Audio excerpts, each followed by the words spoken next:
Welcome back, everybody. Today's Wellness Pearl is all about ownership and access. These are two huge subjects that deserve a little bit of talking, and we're here with Coach Gabe. He and I are in very different locations, and that's what makes this video even more special because we're going to talk about ownership and access. Gabe, where are you calling from, and what are you accessing right now? Yeah, so I am in Laramie, Wyoming. Came out here to visit some friends for the weekend and did some pretty epic hiking. And I'm at an Airbnb right now, which is where we got the idea to do this video because this is an access, right? It's this gorgeous little, cute little house. I'm not sure if you can see it there. And, you know, it's a little expensive, but I can leave and not have to worry about anything for this house ever again, right? Because I'm purely accessing and I don't own it. I love it. I'm at a pool. Pool is a great conversation starter for ownership and access. Many people own pools. Many people simply access the pool. And this is just one of a few different things that we're going to talk about today so that you have a clear picture of the incentives of ownership and the costs of ownership, as well as the incentives of access and the costs of access. So there are a couple of examples that I think of first and foremost. I think of like Spotify, right? I don't need to own the music anymore. I love having I don't have a record player, but I love seeing people that have records and own the music. But I love on my phone, I can access it whenever, wherever, $10 a month. That's one example. What's another? Another is clothes. Clothes have traditionally been something that we own primarily, but now there's so many of these subscription services where you can just pay, $50 a month and $100 a month, whatever it is, and get a new wardrobe sent to you, right?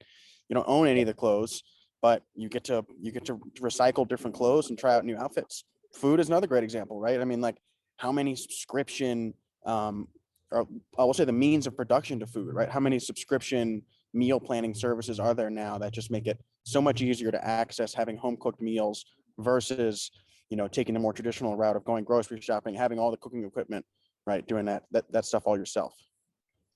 Yeah. So to me, there are two keys that we've got to talk about. The first is understanding the benefits of ownership and ownership in the long run, along with the cost. So if you own a home, you might see a home appreciate. If you own, I don't know, an old comic book, or I never believed that I would ever say this, but if you owned Pokemon cards, you might see them appreciate. Whereas access might reduce the cost of entry. It might make the demands of ownership more appealing because you don't need to deal with some of the upkeep. You don't need to deal with some of the management. You don't need to deal with some of the hassle. You simply go to it and then you can abandon it like you're doing there. Like you may not want to buy a home in Laird, Wyoming, but you may want to stay for a weekend.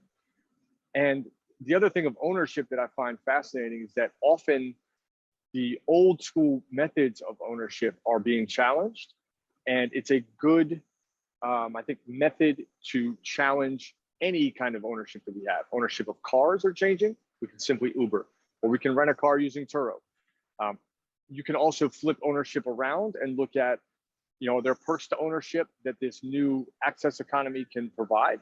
So I rent my car on Turo, and it's now generating $600 a month.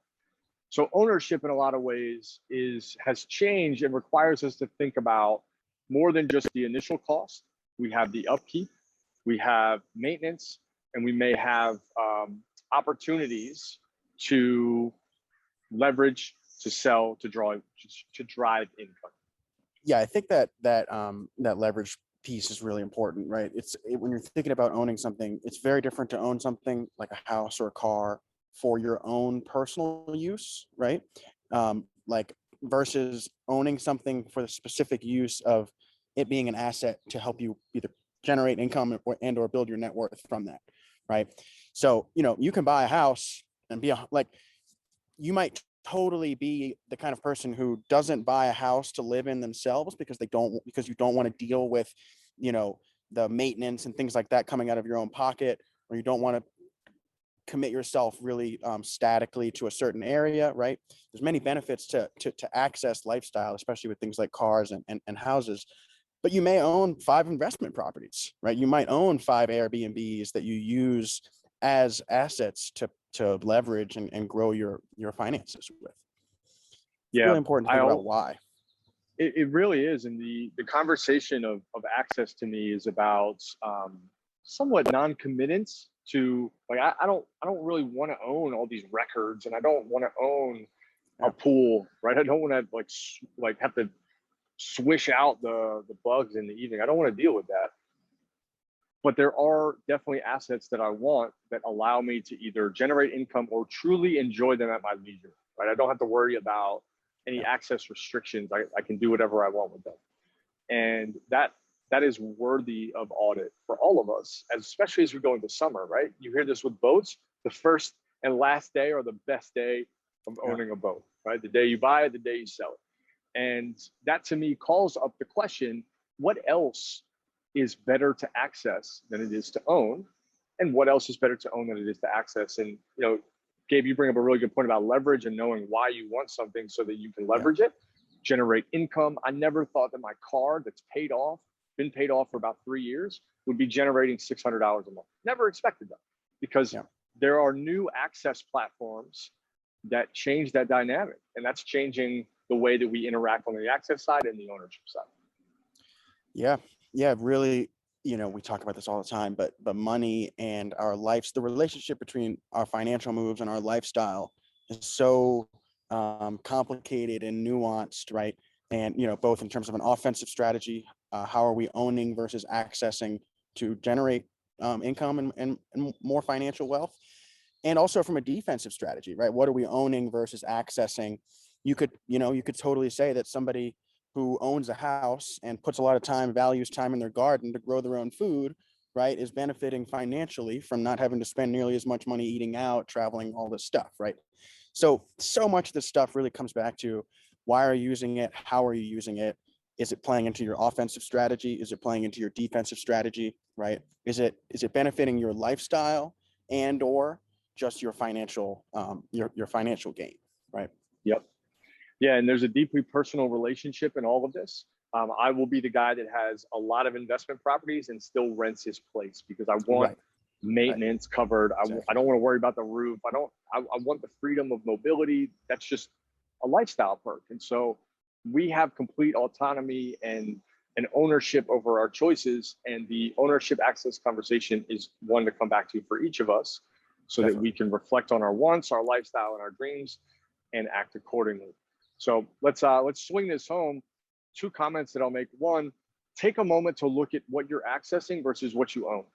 Really just give your ecosystem a good review. That could be your music, your car, your transportation, could be your subscriptions. All of those pieces deserve a little bit of a review, especially going into the summer, where we may want something for the season, but not for the year. Yeah.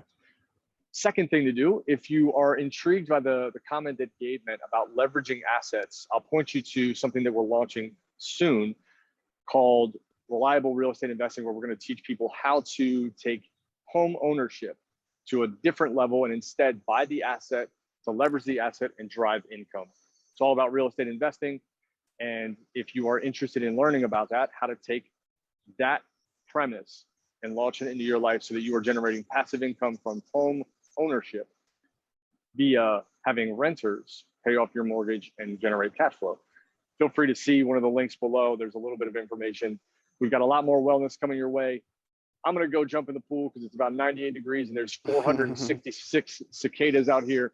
But Gabe, we appreciate your commentary, man. This is a big subject and a little bit of a nugget. I hope you have a great time out there, and appreciate you joining in. Yeah, thank you.